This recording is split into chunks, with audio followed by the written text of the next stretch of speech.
Welcome to the Platform Engineering Playbook podcast, where everything you hear is built, reviewed, and improved by AI, by me, and by you, the listener. This show keeps me, and hopefully you, up to speed on the latest in platform engineering, SRE, DevOps, and production engineering. It's a living experiment in how AI can help us track, explain, and discuss the fast-moving world of infrastructure. Every episode is open source. If you've got something to add, correct, or challenge, head to platform-engineering-playbook.com. You'll find all the content and a link to the GitHub repo. Open a pull request, join the conversation, and make the playbook smarter. Let's get into it.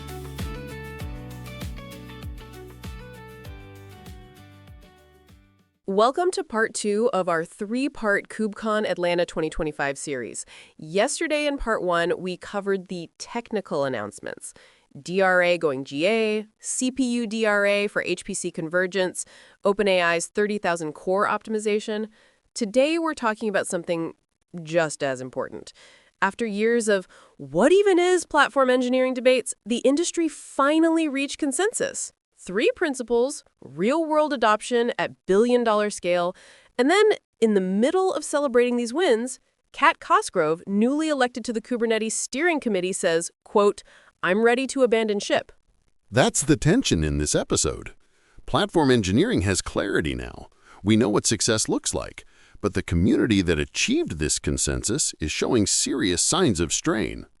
Tomorrow in part 3, we'll dive deeper into maintainer burnout, community sustainability, and what the next 10 years might look like. But today, let's start with the good news. Platform engineering isn't stuck in definitional chaos anymore. Okay, but let's be honest. For years, every conference had the same exhausting debates. Is platform engineering just DevOps rebranded? How is it different from SRE? What even qualifies as a platform? Right, and every vendor claiming their product was platform engineering. Meanwhile, platform teams are making multi-year investments. Remember episode 24? Backstage costs $150,000 per 20 developers. And if you get the definition wrong, that's years wasted. So what changed at KubeCon 2025? Multiple speakers across different sessions, different companies, different tracks, all saying the same 3 things. Industry convergence. All right, I'm listening. What are the 3 principles? Principle 1, API-first self-service. Not ticket-driven, not click ops, not ask the platform team. Everything programmatically accessible. If a developer can't automate it, it's not self-service. That sounds obvious. And yet, most platforms failed this test. Think about it. How many internal platforms require a ticket for database provisioning or a Slack message for environment access? Fair. That's not self-service. That's just slow ops. Exactly. Principle 2, business relevance. The platform exists to solve business problems measured in business metrics.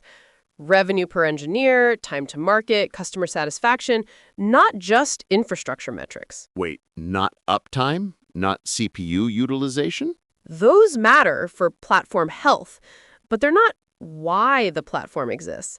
If your platform has 99.9% uptime, but developers still can't ship features faster, you've optimized the wrong thing.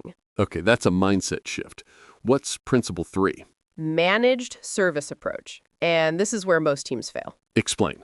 You can't throw templates over the wall and call it a platform. True platform engineering means ongoing operational support, SLAs, responsibility. Maura Kelly called it the done-for-you approach. If all services need certain capabilities, build it in, make it part of the platform, do it for your developers. So templates aren't enough. Templates are a starting point, but without operational support, documentation, lifecycle management, you've just created work for developers, not reduced it. This is starting to sound familiar. Haven't we been saying this for years? Saying it, yes. But this is the first time I've seen industry-wide alignment. CNCF created a formal platform engineering TCG, multiple companies presenting the same framework. Abby Bangser summarized it perfectly. Platform engineering is your specialized internal economy of scale. It's what's unique to your business but common to your teams. So the definitional chaos is over? The what is settled. The how to sustain it, that's the harder question. And we'll get there. But first, let's talk about the anti-pattern that explains why 70% of platform teams fail. From episode 11, the critical PM gap, metrics blindness. Right. But KubeCon gave us a new metaphor, the puppy for Christmas problem. Wait, what? Give someone a puppy for a Christmas gift. Initial excitement, lots of photos. Everyone's happy.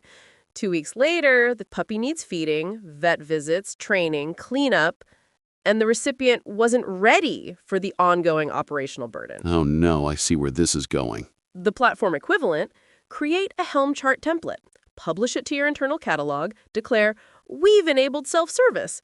6 months later, the template's out of date, the dependencies have CVEs, best practices evolved, and teams using the template are on their own. This explains why adoption stalls. Developers aren't dumb, they see abandoned software. Exactly. So what's the solution? Maura Kelly talked about the internal marketplace model, inspired by app stores. When you publish a capability to your platform catalog, you're committing to operational support, documentation, SLAs, lifecycle management, deprecation notices, migration paths. That's a significantly higher bar than write a template. Which is why platform engineering requires dedicated teams. You can't do this as a side project. Intuit gets this. They migrated a 20-year-old MailChimp monolith, 11 million users, 700 million emails a day, and, quote, most developers didn't even notice it was happening. Wait, hold on. 11 million users migrated invisibly? That's not just platform engineering. That's platform engineering maturity. Exactly. That's the benchmark. Not we built a thing, but we solved the problem so well that users didn't have to think about it. Okay, give me more examples. Who else is doing this right? Bloomberg, running Kubernetes since version 1.3 in 2016, 9 years. They created Kserve, formerly KF Serving, now a CNCF incubating project. Platform team operates thousands of nodes. 9 years. That's the timeline most companies don't want to hear. But it's the realistic timeline. ByteDance open-sourced AI Bricks, their internal AI infrastructure platform, 4,000 plus GitHub stars since early 2025. 80% of contributors now external to ByteDance. Li Guang said, this is the spirit of open collaboration. Wait, 80% external? That's basically community-driven at this point. Which changes the sustainability model. ByteDance isn't maintaining this alone anymore. And Airbnb talked about the agentic shift. Majority of developers now using agentic coding tools. Platform teams preparing for AI-assisted development workflows. That's a curveball.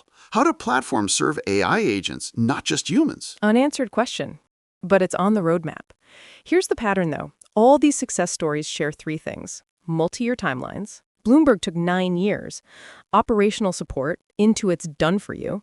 And open collaboration. ByteDance with 80% external contributors. None of this happens in 6 months with a small team and no support. Correct.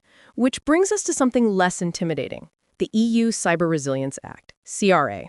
Headlines made it sound terrifying. Greg Crow-Hartman clarified. Okay, what's the real story? Individual contributors are not liable. The requirements for maintainers are 1. Security contact and email address. 2. Report vulnerabilities when fixed. 3. Generate an SBM, Software Bill of Materials. That's it? That's it. Timeline, September 2026. Enforcement for manufacturers. December 2027, full compliance for open source stewards. And Greg said explicitly, quote, if you're contributing to an open source project, you do not have to worry about it. It's not an issue. So the panic was overblown? Mostly. The takeaway for platform teams is start SBM generation now. Tools exist, SIFT, SPDX. The 2027 deadline is manageable if you start Q1 2025. All right, so we have 3 principles, proven patterns at billion-dollar scale, real adoption stories. Sounds like platform engineering is solved? Technically, yeah, mostly. Which makes what happened next at KubeCon even more striking. What happened? The Kubernetes Steering Committee Q&A session. This wasn't a celebration, it was a sobering discussion. Wait, they just hit a diversity milestone, right? New members, Kat Cosgrove, as release lead for K8's 1.30. Correct. Achievement unlocked, but immediately the hard truths started coming out. One steering committee member said, quote, "The reward for good work is more work. If you're good at your work, you get even more work assigned." That's not sustainable. And then Kat Cosgrove, newly elected, said, "I'm ready to abandon ship. Like, it's so much work." Hold on. She just got elected and she's already talking about quitting? That's the point. The governance structure, multiple SIGs, working groups, committees, the work is valuable but endless. And no one knows how to sustain leadership without burnout. Companies don't give employees dedicated time for community work. So people are doing this nights and weekends? Many are. Or they're burning out in their day jobs because they're doing both. And then an audience member asked a provocative question, quote, "There's not enough people stepping up, but maybe do we need to look at, is there just too much landscape?" Oh, that's the OpenStack comparison, the big tent problem. Implied, yes. CNCF now has 200+ projects. Is that sustainable? This is uncomfortable. We just celebrated consensus and success stories, and now we're talking about people ready to quit. That's the honest part of this episode. Platform engineering has clarity now. The technology is understood. But the people building this ecosystem are showing serious strain. So what's the answer? You can't just tell people don't burn out. No. But you can be honest that this is the cost. Jordan Liggett and Devanam Srinivas talked about dependency management. Kubernetes reduced dependencies from 416 to 247 over 3 years. The philosophy was patient, pragmatic, persistent. Okay, but what does that have to do with burnout? Work upstream to fix root causes. Don't patch locally. This takes longer but prevents recurring problems. Applied to community sustainability, if maintainers burn out, everyone's problem. If the best people leave, everyone loses. Upstream investment in community health equals downstream platform stability. So companies benefiting from open source need to invest in maintainer support. Bloomberg does, Google does, Microsoft does. They pay engineers to maintain open source. But most companies don't. And then they wonder why critical infrastructure has 1 or 2 maintainers working nights and weekends. That's free riding. Exactly. And it's not sustainable. So let's synthesize. The good news. Platform engineering has clear principles, proven patterns at billion-dollar scale, industry alignment. The hard truth, multi-year investment required. Bloomberg took 9 years. Managed service approach means ongoing commitment. And community sustainability isn't solved. So is platform engineering solved? The technical part, yeah, mostly. 3 principles, proven patterns, clear anti-patterns. The people part, ask me again in 5 years. right. So if you're starting a platform team, here's the framework. Commit to managed service approach, not just templates. Measure business metrics, not just infrastructure. Plan for a 3 to 5 year timeline. Start SBM generation now for CRA compliance by 2027. And the don'ts? Don't expect results in 6 to 12 months. Don't build templates without operational support. That's the puppy for Christmas problem. Don't measure only infrastructure metrics. And don't ignore community health if you're involved in open source. Red flags? Platform team expected to transform the organization in less than 12 months. No dedicated maintainer support from the company. Chasing diversity without addressing burnout. Adding CNCF projects without sunset criteria. That last one's interesting. So you're saying growth without discipline. Right. Kubernetes went from 416 to 247 through intentional curation. Same discipline needed for project adoption. If you can't sustain it, don't add it. Okay, so what's the Intuit model we should emulate? Done-for-you approach. Built into the platform, not optional. Invisible migration. 11 million users didn't notice. Multi-year commitment to a 20-year-old code base. Platform engineering success isn't about tools. It's about sustained organizational commitment. So the bar is? High. The bar is realistic. Platform engineering is infrastructure at organizational scale. Bloomberg ran K8s for 9 years. Intuit migrated MailChimp. ByteDance open-sourced AI bricks. None of this happens in 6 months with a small team and no support. And Kat Cosgrove's burnout warning Is a reminder that technical problems are solvable. People problems require different thinking. Platform engineering in 2025, we know what to build. Now figure out how to sustain who builds it. That's the takeaway.